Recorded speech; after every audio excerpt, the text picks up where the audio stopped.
Love addiction, how to overcome it. In this video, we will talk about love addiction, what it is, and how to get rid of it. Before we move on to the discussion, I ask you to click the subscribe button and like the video so that as many people as possible can see it. So let's get started.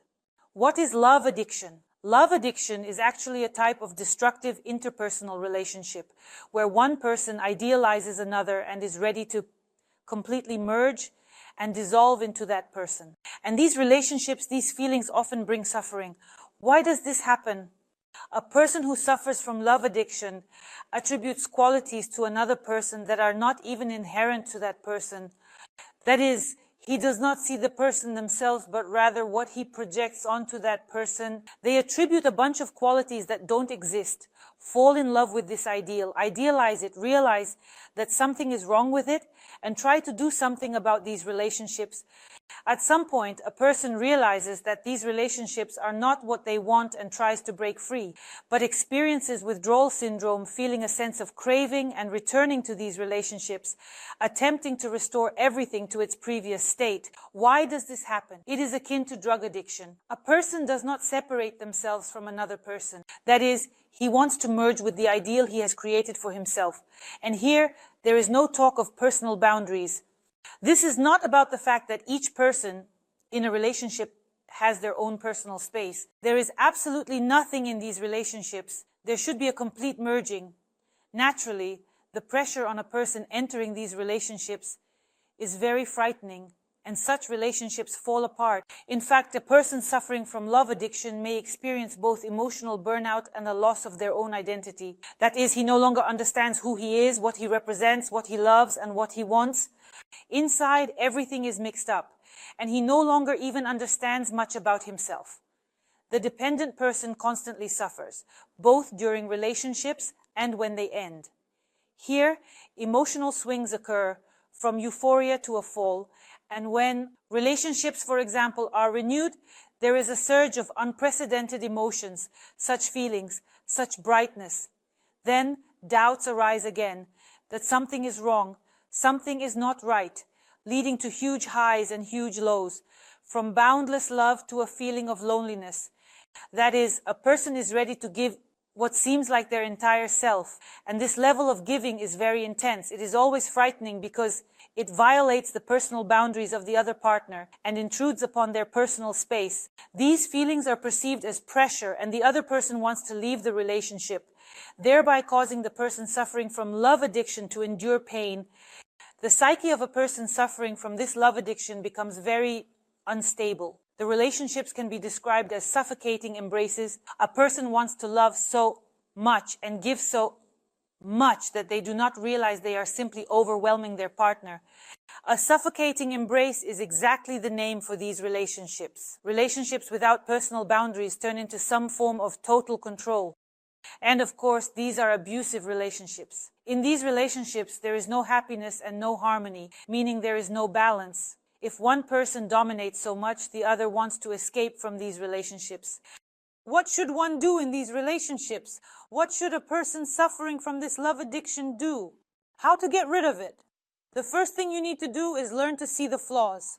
Learn to simply perceive them in a way that is, try to look at the person or the person sitting next to you objectively. If it doesn't work, imagine that person in an unfavorable light.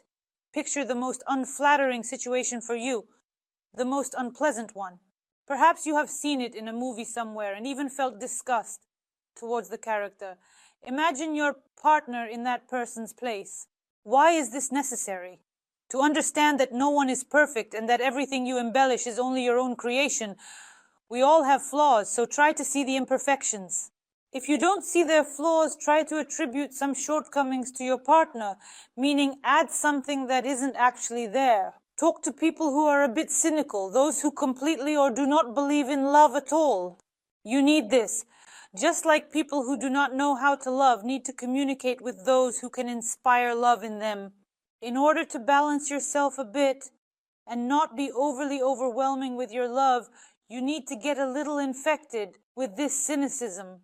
Try to communicate with people who do not want to build relationships, who do not believe in love, and who do not believe in feelings. This can help balance you a bit. Or, next, stop romanticizing this person. There's no need. Here, he did something, even something insignificant to you, and you have already inflated it to cosmic proportions, as if he, this person, intended it. And in this small gesture, he wanted to show immense love, immense feelings, and so on. In this small gesture, there was indeed only a small gesture. Cease romanticizing, cease seeing more. Learn to look through the lens of what is. Name what you see. A man gave you flowers, for example, but you have already decided that he wants to marry you and that he is madly in love. Identify the actions that the man has taken for you. He just gave flowers, and maybe he wants something more, or maybe he doesn't want anything more. He just gave a bouquet.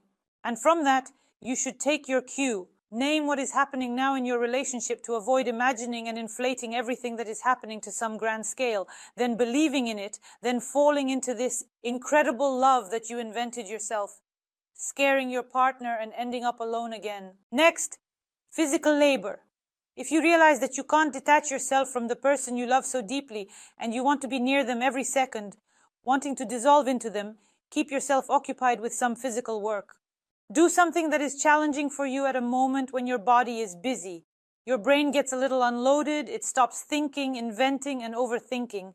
In other words, the brain focuses on a specific task, so keep yourself occupied with some physical work. You can either go to the gym or perhaps get a job that requires doing something physical, like... Next, redirect your energy. Try to redirect all the energy you concentrate on your partner towards yourself. Try to share that immense love you want to give a part away and keep a part for yourself. Invest part of it in your own development, in your interests, and in your feelings.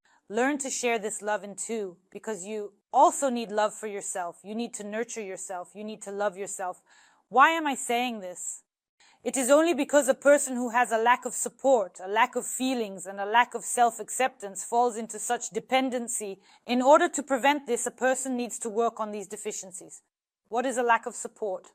It is when a person does not feel firmly grounded in this world without someone by their side. That is, if there is a loved one, then I feel good, which means I have that very support, meaning I am looking for support in the room.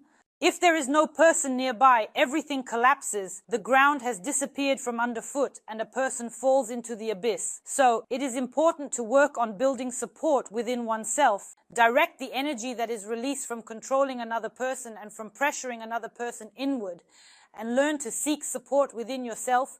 Moving on, the deficit of the feeling of life. When there is a person nearby, it means that the colors of life are present, which means that life is filled with brightness, colors, feelings, and emotions. There is no person nearby, and there are no colors in life.